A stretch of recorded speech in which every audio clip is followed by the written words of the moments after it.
Hi friend, मैं नंदलाल मौर्य आपके YouTube में स्वागत करता हूं। हम लोग एनटीपीसी CV2 का क्वेश्चन जो एग्जाम डेट 9/5/2022 को शिफ्ट 1 में पूछे गए सवाल हैं उनको देखेंगे। प्रैक्टिस सेट नंबर 16 भी इस समय चल रहा है, जिसमें क्वेश्चन 26 से लेकर 50 तक का टोटल 25 क्वेश्चन सॉल्व कराएंगे। Practice set number 16 a description में लिंक दिया हुआ है, उसमें जाके मेरा वीडियो देख सकते हैं, या प्लेलिस्ट में सभी प्रैक्टिस सेट 1 से लेकर 16 तक वीडियो दिया है, उसमें देख सकते हैं। Total practice set 150 set solve कराएंगे, जो आपके एनटीपीसी सीबीटी लेवल 5, 3, 2, 1 तथा ग्रुप डी में आपके लिए यूजफुल होगा। वीडियो अच्छा लगे तो लाइक शेयर सब्सक्राइब जरूर करें। चलते हैं क्वेश्चन नंबर 26 नंबर का क्वेश्चन देखते हैं क्या कह रहा है।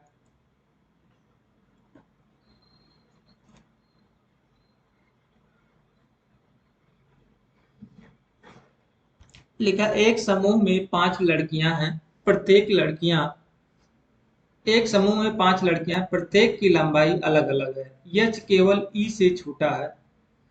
यच केवल यच केवल ई से छोटी है। एफ पी की जितनी लंबी नहीं है। पी जी से छोटी है। इनमें से सबसे छोटी कौन है? चलिए, कह रहा है यच केवल ई से छोटी है। यच जो है ई से छोटी है, इसका मतलब ई आपका सबसे ऊपर रहेगा। यच केवल ई से छोटी हो गया। पी यफ जो है पी के जितनी लंबी नहीं है। यफ जो है पी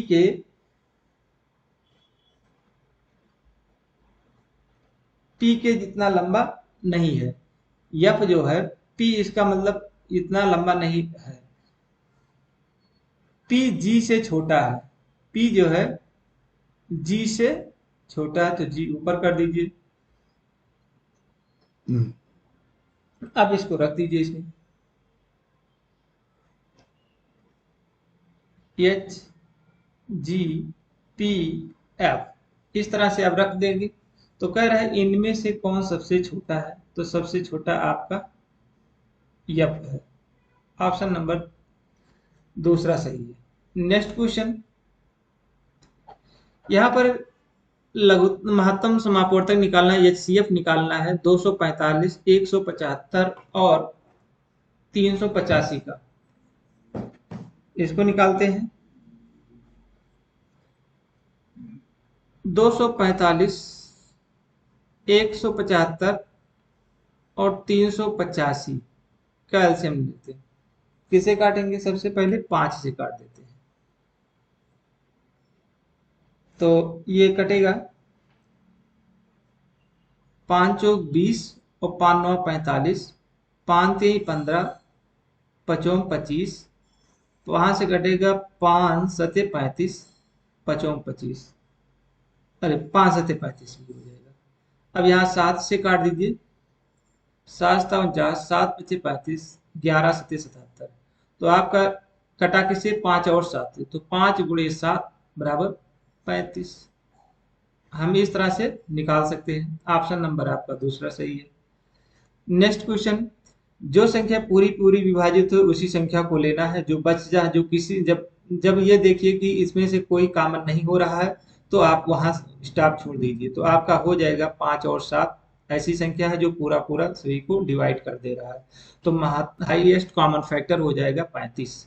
नेक्स्ट क्वेश्चन है, चावल की भूसी के तेल के स्थिरीकरण चावल की भूसी के तेल के स्थिरीकरण में निम्न में से किस एंजाइम का उपयोग होता है? तो ये है लाइपेज का होता है। ऑप्शन नंबर तीसरा सही है। नेक्स्ट क्वेश्चन है, दिए गए कथनों को निष्कर्ष दिया गया है, इसको आप पढ़ने की जरूरत नहीं है, नीचे कथन पे आते हैं। सभी सालसा जज हैं। सभी सालसा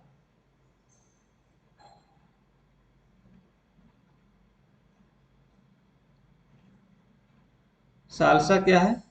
जज है। तो जैज लिख लेते हैं। कोई जैज कत्थक नहीं है, तो कोई जैज जो है कत्थक नहीं, कत्थक अलग है। कत्थक क्या है? अलग है। अब इसमें कुछ जैज सालसा है, कुछ जैज सालसा है, सही है। ऑप्शन नंबर आपका पहला।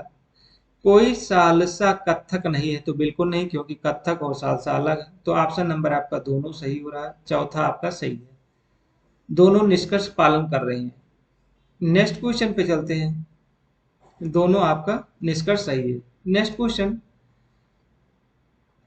मछली का उपभोग बढ़ाने के लिए किस राज्य ने 21 नवंबर 2020 को एक्वा बाजार और एक्वा हब परियोजना का उद्घाटन किया था? तो ये किया था आंध्र प्रदेश। ऑप्शन नंबर आपका पहला सही है। नेक्स्ट क्वेश्चन, निम्न में से क्या ऊर्जा का एक गैर पारंपरिक स्रोत है? पवन ऊर्जा। निम्न में से निम्नलिखित में से क्या ऊर्जा का एक गैर पारंपरिक स्रोत है? पवन ऊर्जा। नेक्स्ट क्वेश्चन, निम्न में से कौन सी विद्युत आवेश की वह एसआई इकाई है जो लगभग 6 गुणे 10 की घात 18 इलेक्ट्रॉन में निहित आवेश के बराबर होता है? तो कूलाम। क्यू की वैल्यू है। नेक्स्ट क्वेश्चन है, आईपीसीसी जलवायु परिवर्तन से संबंधित विज्ञान के आकलन के लिए संयुक्त राष्ट्र का निकाय आईपीसीसी का पूर्ण रूप क्या है? तो ये क्या है? पहला ऑप्शन सही है, inter government panel of climate change. Option number पहला, inter government panel of climate change. Next question है, समकालीन कर्नाटक संगीत में मेल करता रागों की संख्या कितनी है? तो 72, 72 है। ऑप्शन नंबर दूसरा सही है। समकालीन कर्नाटक संगीत में मेलकर्ता रागों की संख्या कितनी है? तो ये 72 दिया गया है। नेक्स्ट क्वेश्चन है, ए बी और सी डी के केंद्र ओ वाले वृत्त की समांतर स्पर्श रेखा है। बिंदु पी और क्यू क्रमशः ए बी और सी डी पर इस प्रकार स्थित है कि पी क्यू वृत्त को आर पर स्पर्श करता है। तो पी ओ क्यू का मान ज्ञात कीजिए। इसको देखें।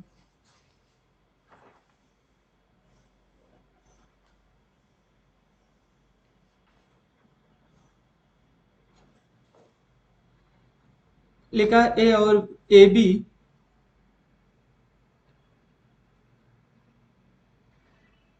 ए बी एक समांतर रेखा है और ए बी और सी डी और केंद्र ओ वाले वृत्त की असमांतर स्पर्श रेखा है। तो यहाँ कह रहा है एक केंद्र है बीच में और उसको एक वृत्त है, तो हम वृत्त बना लेते हैं ऐसे। बिंदु P और Q क्रमशः ए बी और सी डी पर इस प्रकार स्थित है। मतलब यहाँ पर अगर ए है, ये बी है, ये सी है और ये डी है। अब कह रहा है कि P और Q क्रमशः ए बी और सी डी पर स्थित है। तो मान लेते हैं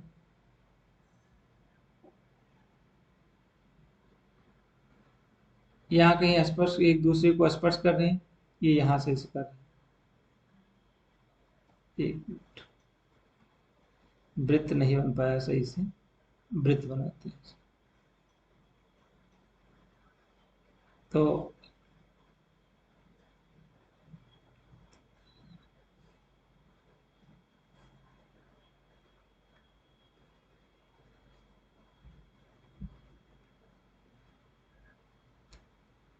ऐसे करके पहले बना लेता हूँ इसको, ऐसे करके अभी ये स्पर्श कराता हूँ इसे।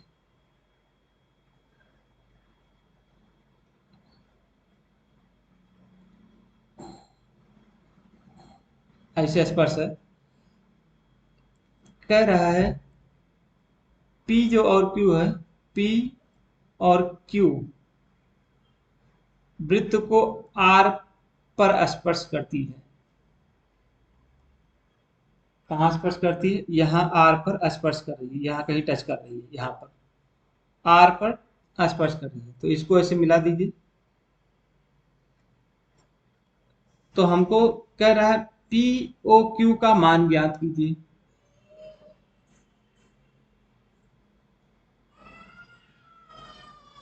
तो इसका साइड एंगल अगर बराबर होते हैं, देखिए अगर इसको हम ऐसे खड़ा कर दें,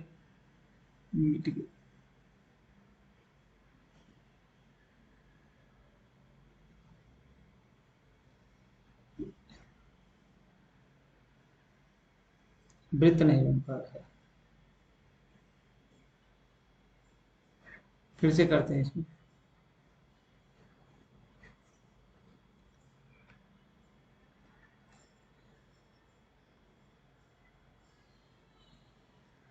वृत्त बना नहीं पा रहा हूँ, ये आपका हो गया यहाँ से, और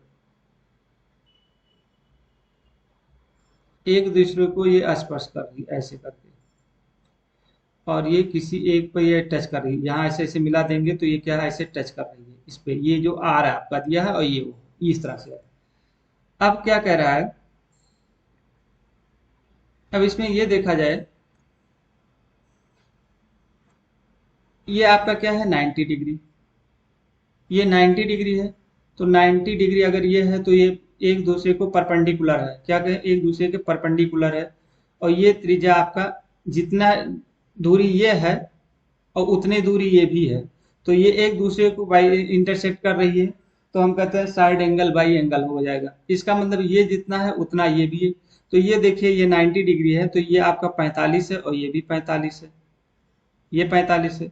तो यहाँ से ये भी 90 डिग्री है तो ये भी 45 हो जाएगा और ये भी 45 है, ठीक है, ये 45 है और ये भी 45 हो जाएगा। अब हम अगर देखा जाए ये दूरी और ये अगर आपस में बराबर है, ये और ये त्रिज्या जो दिख रहा है, त्रिज्या जो ये और ये अगर आपस में बराबर हैं, तो ये बाई इंटरसेक्ट कर रही है। इसका मतलब जितना ये कोण होगा, ये कोण होगा उतना कोण ये भी होगा, कंफर्म है ये कोण होगा। ऐसे हम इसको भी कर सकते हैं, ये अगर है तो इसको अगर एक दूसरे का तो जितना ये साइड और साइड अगर बराबर है तो ये आपस में आपस में कोण बराबर होंगे। तो हम यहाँ से कह सकते हैं इसको, अब इसको थोड़ा मिटा देते हैं।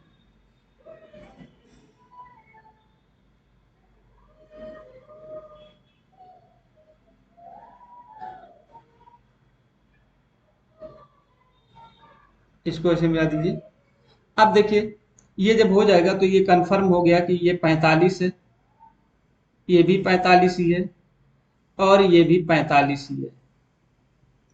तो हमको क्या निकालना है, पी ओ क्यू, ये पी है, पी ओ क्यू निकालना है, मतलब ये दूरी आपको निकालना है, ये दूरी निकाल। तो ये 45 है, ये भी 45 है, तो यही दूरी निकालना है सीधे सीधे। तो ये कितना हो जाएगा 90 डिग्री, क्योंकि 45 45 दिया है तो 90 डिग्री हो जाएगा। तो ऑप्शन नंबर आपका पहला सही है। नेक्स्ट क्वेश्चन है, भारत की दो भारत की 2011 की जनगणना के अनुसार भारत में 10 लाख से अधिक जनसंख्या वाले शहर कितने थे? तो 53 थे। ऑप्शन नंबर आपका दूसरा सही है। नेक्स्ट क्वेश्चन है, भारत में बोडो भाषा मुख्यतः किस राज्य में बोली जाती है? तो ये बोली जाती है कर्नाटक में, सॉरी सॉरी असम में बोली जाती है। ये कहाँ बोली जाती है? असम में बोली जाती है। नेक्स्ट क्वेश्चन है, मानव विकास सूचकांक रैंकिंग 2020 के अनुसार निम्न में से किस देश में जन्म के समय जीवन प्रत्याशा उच्चतम है? तो हांगकांग चीन है। नेक्स्ट क्वेश्चन है, 30 संख्याओं का औसत 55 है, पहली 15 संख्याओं का औसत 51 है, अंतिम 12 संख्याओं का औसत 56 है। तो 68, 73 और शेष 3 संख्याओं का औसत ज्ञात कीजिए। तो यहाँ से देखिए 15 और 12 टोटल कितने हैं? 27 है, और 3 संख्याओं का अलग बताना है। तो इसको लगाएंगे कैसे, देखते हैं। यहाँ पर पहले 30 संख्याओं का औसत तो टोटल कितने हो जाएंगे, तो हम इसका आपस में पहले गुणा कर लेंगे। 30 गुणे 55 का गुणा करके ये हो जाएगा 1650। फिर कह रहा है पहली 15 से 15 संख्याओं का औसत, तो 15 गुणे 51 का गुणा कर लेंगे तो ये हो जाएगा आपका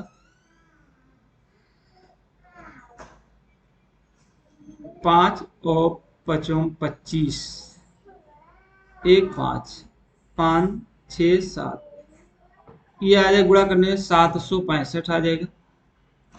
और अंतिम 12 और 56 का गुणा कर लेंगे, 12 गुणे 56 का कर लेंगे तो ये आ जाएगा 672 आ जाएगा, 72 हो जाएगा। अब इन दोनों को जोड़ लेंगे, पहले इसको जोड़ेंगे तो 1437 आ गया। अब ये कितना, ये टोटल कितना है, ये 27 का है, ये 27 का है। अभी ये टोटल 30 का है, तो हम 3 की संख्या निकाल लेंगे, जो 3 बचे हुए हैं उसको निकालेंगे। तो 1650 में से 1437 घटा देंगे, तो घटाएंगे कितना आ जाएगा,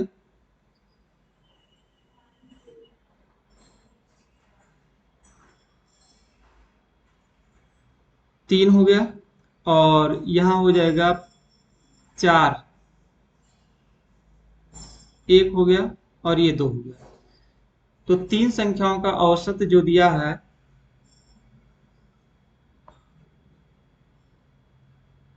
ये 3 संख्या का ये हो गया 213 हो गया, और एक का आपका दिया 68 दिया गया है, और 74 दिया गया है, और 3 का पहले इतना 313 निकाल लिया है। इन दोनों को सभी को जोड़ देंगे तो आ जाएगा 355।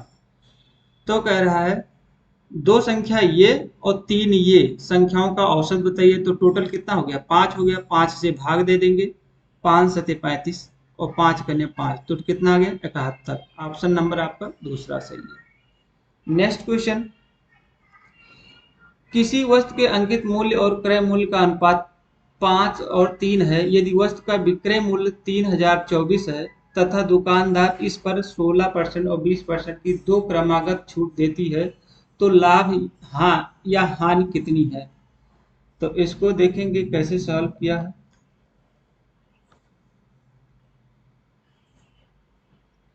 यहाँ पर आपका एमपी दिया है, मार्क प्राइस दिया गया है, और सीपी कास्ट प्राइस। तो हम एमपी बटे सीपी लिख के बराबर, हम इसको क्या हम इस तरह से लिख सकते हैं, बिल्कुल लिख सकते हैं, 500 बटे 300 कर सकते हैं, क्योंकि 100 का गुणा कर देंगे तो मान में कोई परिवर्तन नहीं होगा। अब हमारा अब क्या कह रहा है, लिखा किसी वस्तु का विक्रय मूल्य इतना है और इस पर 16% और 20% छूट देता है। इसका मतलब अंकित मूल्य पर, अंकित मूल्य पर क्या करता है, अंकित मूल्य पर वस्तु का विक्रय मूल्य कितना है, 3024 है। तो हम 500 गुणे इसी पे छूट दे रहा है 16%, अंकित मूल्य पे ही 16% छूट दे रहा है, तो 16% छूट दिया तो कितना हो गया 84 बटे 100 गुणे 20% छूट, तो 80 बटे 100 हो गया। दो जीरो इसको काटेगा, 1 जीरो इसको काटे, 1 जीरो इसको काटेंगे, ये 2 हो जाएगा, 2 से इसको काटेंगे, 2 चौक 8, 2 दूनी 4, तो 42 गुणे 8, 8 दूनी 16, और 8 त्रिक 24, 8 चौक 32, 32, 8 दूनी 16 और 8 चौक 32, 33। तो ये आपका कितना आ गया 360, 360 रुपया छूट देने के बाद में। तो ये आ गया एसपी, क्या आ गया एसपी, ये यूनिट में आ गया। तो ये 360 336 यूनिट की जो वैल्यू दिया गया है वो आपका दिया गया है कितना 3024, 3024 दिया है। तो एक यूनिट की अगर वैल्यू निकालेंगे तो 3024 बटे 336, 336 से इसको भाग देंगे तो ये जाएगा सीधे 9 बार। अब हम क्या करेंगे, एक यूनिट की वैल्यू 9 है, तो 5 यूनिट की वैल्यू 9 का इसमें गुणा कर देंगे, 9 का इसमें, तो ये 9 पचे 45, तो मार्क प्राइस कितना है आपका 4500 और ये हो 9 त्रिक 27। इसका मतलब सीपी कितना है 2700 और विक्रय मूल्य कितना है 3024। तो यह स्लीप सीलिंग प्राइस कितना है 3024 और आपका कास्ट प्राइस कितना है सीपी आपका दिया है 2700। अब इसमें से घटा देंगे 4 2 और 3 तो 324 आ गया। तो ये क्या हो लाभ हो रहा है। पूछ रहा लाभ होगा या हानि होगा। अगर 16% 20% क्रमागत छूट देता किस पर अंकित मूल्य पे ही देगा। तो अंकित मूल्य पर देने के बाद में उसका यूनिट वैल्यू आई 336 उसकी वैल्यू कुल मिलाकर 3024 है। उसको बराबर करें तो एक यूनिट की वैल्यू निकालेंगे उसमें मार्क प्राइस में और सीपी में दोनों में रख देंगे। तो सीपी की वैल्यू मेरे 2700 आया और बेचा कितने में 3024 का। तो लाभ कितना हुआ 324 का। तो ऑप्शन नंबर आपका तीसरा सही है। नेक्स्ट क्वेश्चन आर्थिक सहयोग और विकास संगठन आर्थिक सहयोग और विकास संगठन ओईसीडी के वर्ष 2020 के आंकड़ों के अनुसार किस देश में स्वास्थ्य पर प्रति व्यक्ति कुल आय सर्वाधिक है। तो यूएसए। नेक्स्ट क्वेश्चन है डाट को संविधान सभा ने भारत के लिए संविधान का मसौदा तैयार करने के लिए डॉक्टर बी आर अम्बेडकर की अध्यक्षता में एक मसौदा समिति का गठन किया गया था। तो ये किया गया था 29 अगस्त 1947 को किया था। ऑप्शन नंबर तीसरा सही है। नेक्स्ट क्वेश्चन है समिता की वर्षगांठ 15 मार्च 2020 को रविवार के दिन थी। तो उनके पति की वर्षगांठ को 31 मई 2020 को थी। तो कौन सा दिन होगा। तो हम पहले 15 मार्च 2020 लिखेंगे। तो 15 मार्च के बाद वाली लेना है हमको। ये क्या है रविवार है रविवार है। अब 15 मार्च तो 16 से 31 मार्च तक लिखेंगे तो ये हो जाए कितना 16 दिन। ये कितना 16 मार्च से लेंगे 16 मार्च। अप्रैल अप्रैल 30 का है। मई 31 का है। तो कितना मई मई 31 तक ही है। मई मई हो जाएगा। तो यहाँ हम तो 16 लिख लेंगे। इसका क्या करेंगे इसको करेंगे 2 आ जाएगा और इसका करेंगे 3 हो जाता है। इसको याद करना पड़ेगा।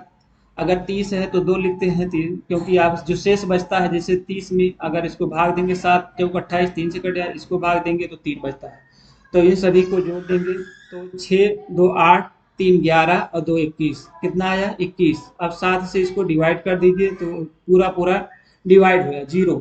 तो 0 क्या होता है 0 रविवार होता है। तो 31 मई मई 2020 को कौन सा दिन होगा मई में कौन सा दिन होगा तो रविवार होगा। ऑप्शन नंबर आपका दूसरा सही है। नेक्स्ट क्वेश्चन है दिए गए विकल्पों में उस संख्या का चयन कीजिए जो निम्नलिखित श्रेणियों में प्रश्न चिन्ह के स्थान पर आ सकता है। तो यहां से देखेंगे इसको घटाएंगे 12 हो जाएगा इसको घटाएंगे 12 होगा। फिर उसके बाद में आगे अब इसको घटाएंगे तो कितना हो जाएगा 8 8 होगा। इसको घटाएंगे 8 हो जाएगा 8 घटाएंगे तो कितना हो जाएगा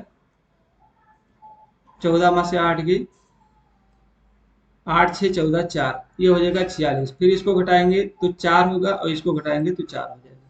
तो इस तरह से ऑप्शन नंबर आपका 46 46 सही है। ऑप्शन नंबर चौथा। नेक्स्ट क्वेश्चन है पद्मश्री मीनाती मिश्रा भारत की एक शास्त्रीय नर्तकी और अभिनेत्री थी। उन्हें निम्नलिखित में से किस भारतीय शास्त्रीय नृत्य स्वरूप में निपुणता के लिए ख्याति प्राप्त है।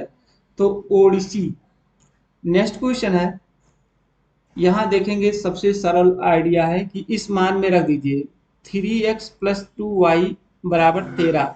अब ऐसी x में कौन सा x y का कौन सा वैल्यू रखें कि यहाँ 13 हो जाए। तो इसमें सब मान चेक करते रहिए। तो यहाँ देखिए ये x है, ये y है, इसको रखेंगे 3 3 9 प्लस 4 चौक 16, ये हो जाएगा आपका टोटल 9 4 13। तो ऑप्शन नंबर आपका तीसरा, ऑप्शन से चेक करके लगाएंगे आ जाएगा। नेक्स्ट क्वेश्चन है, अल्लाह रखा के नाम से लोकप्रिय अल्लाह रखा कुरैशी एक भारतीय क्या थे, तबला वादक थे। ऑप्शन नंबर आपका चौथा सही है। नेक्स्ट क्वेश्चन है, पुंडचेरी के विल्ली विल्लियानोर मंदिर में किया जाने वाला पुंडचेरी का कौन सा अनुष्ठानिक लोक नृत्य हिंदू महाकाव्य रामायण से संबंधित है, तो गराडी। नेक्स्ट क्वेश्चन है, एक लंबवृत्तीय शंख को एक अर्धगोले के ऊपर रखा गया है, शंख की आधार त्रिज्या अर्धगोले की त्रिज्या के बराबर है। लिखा है दोनों का त्रिज्या बराबर है। अर्धगोले का व्यास 12 सेंटीमीटर जबकि शंख की ऊंचाई 8 सेंटीमीटर। यदि पाई सेंटीमीटर स्क्वायर को पेंट करने की लागत 25 रुपये है तो संयुक्त वस्तु को पेंट करने का लागत क्या होगा। तो एक शंख, एक ये क्या है, अर्धवृत्त है और इसी के ऊपर शंख रखा गया है। अब इसी को हमको सॉल्व करना है, ये आपको पेंट करने में कितना है, तो इसका फार्मूला होता है सरफेस एरिया, बाहरी क्षेत्रफल निकालना है सरफेस एरिया, तो ये पाई आर एल और प्लस 2 पाई आर स्क्वायर होता है। तो यहाँ से हम क्या करेंगे, यहाँ इसको ऐसे मिला देंगे ऐसे। तो यहाँ से देखिएगा ये आपका दिया है ऊंचाई 8 दिया गया है और त्रिज्या आपका 6 दिया गया है, त्रिज्या 6, तो ये आपका पाइथागोरस प्रमेय लगाएंगे तो ये 10 हो जाएगा। अब यहाँ यल की वैल्यू आपका 10 हो गया, एच की वैल्यू आपका 8 है, आर की वैल्यू आपका 6 आ गया, इस मान में रख दीजिए। तो यहाँ से पाई आर कॉमन होता है, यल प्लस आर हो जाएगा। यहाँ रखेंगे पाई आर की वैल्यू 6 हो जाएगी, यल की वैल्यू कितना है 10 और प्लस आर 2, यहाँ 2 भूल गया लिखना, यहाँ 2 है तो 2 गुणे 6, तो यहाँ से हो जाएगा टोटल हो जाएगा 132 पाई सेंटीमीटर स्क्वायर। और तो पाई सेंटीमीटर स्क्वायर की वैल्यू कितना है 25 दिया है, 132, तो 132 गुणे 25 का गुणा कर देंगे तो ये आ जाएगा 3300। तो ऑप्शन नंबर दूसरा सही है, 3300 रुपये आ जाएगा। खर्च कर कितना खर्च लगे, 3300 रुपया खर्च के लिए उसको तय करने पेंट को तय करने में कितना लगेगा। नेक्स्ट क्वेश्चन है, यहाँ 5 बार के एल एम एन ओ है, 5 बॉक्स के एल एम एन है जिन्हें एक के ऊपर एक रख कर व्यवस्थित किया गया है। बॉक्स यम को बॉक्स एन के ऊपर रखा गया है, बॉक्स ओ को बॉक्स के नीचे रखा गया है, बॉक्स एन को बॉक्स के ऊपर रखा गया है, तो बॉक्स यल को बॉक्स ओ के नीचे रखा है। निम्न में से किस बॉक्स को सबसे नीचे रखा गया है।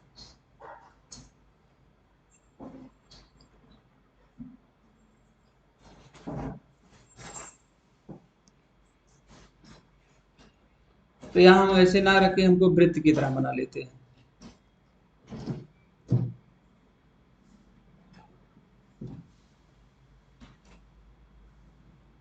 वृत्त की ही तरह बना लेते हैं।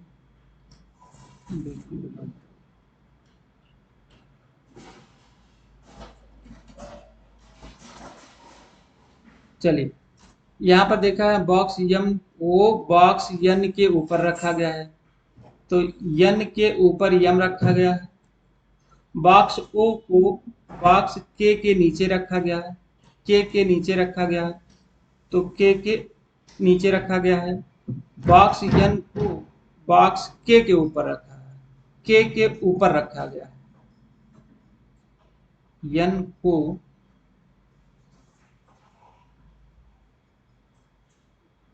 के ऊपर रखा गया है, तो हाँ के ओ यहाँ हो जाएगा, रखा गया है। बॉक्स यल को बॉक्स ओ के नीचे रखा गया है, यल को नीचे रखा गया है, तो निम्न में से किस बॉक्स को सबसे नीचे रखा गया है, तो यल को सबसे नीचे रखा है। ऑप्शन नंबर आपका दूसरा सही है। इस तरह से 50 क्वेश्चन समाप्त हुए। वीडियो पसंद आए तो लाइक शेयर सब्सक्राइब जरूर किए। धन्यवाद। Thank you all.